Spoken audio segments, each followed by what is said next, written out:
Hello, I'm Anand Naidu in Washington. The main story is brought to you by Al Jazeera. Palestinian reconciliation has suffered another major setback. The political leader of Hamas, Khaled Mashal, again called for the ouster of Palestinian President Mahmoud Abbas. Earlier, Abbas defended his decision to support a postponement of a key UN vote on the Goldstone report on the Gaza war. The report was critical of both Israel and Hamas. Abbas didn't apologize for his role and instead accused Hamas of criticizing him as a way of postponing any Palestinian reconciliation deal.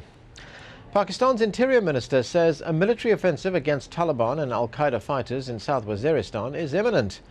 Rehman Malik's announcement came after the Pakistani military ended a 22-hour hostage siege at the country's army headquarters in Rawalpindi. Dozens of hostages were rescued, but a number of people died in the standoff. It was the third major attack in Pakistan in the past week.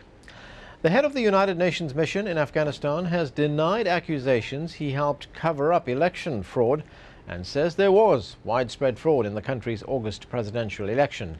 Kai Aidi made the admission during a press conference in Kabul but did not give specifics or cast blame on any candidates. Despite the admission, Aidi says he's confident a credible government will be formed once final election results are released in a week. Thousands of workers have marched in Mexico's capital to protest the government's decision to shut down the state-owned company that supplies electricity to Mexico City and surrounding areas. Federal police seized the company's offices on Sunday.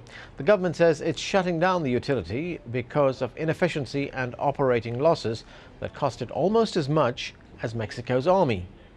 Tens of thousands of people from across the United States gathered in Washington, D.C. on Sunday to demand equal rights for the country's gay and lesbian community. Protesters called on U.S. President Barack Obama to keep his promise to allow gays to serve openly in the U.S. military and work to end discrimination based on sexual orientation. Those are our top stories. Don't forget, you can keep up to date with all the news on our website, and you'll find that at aljazeera.net/English.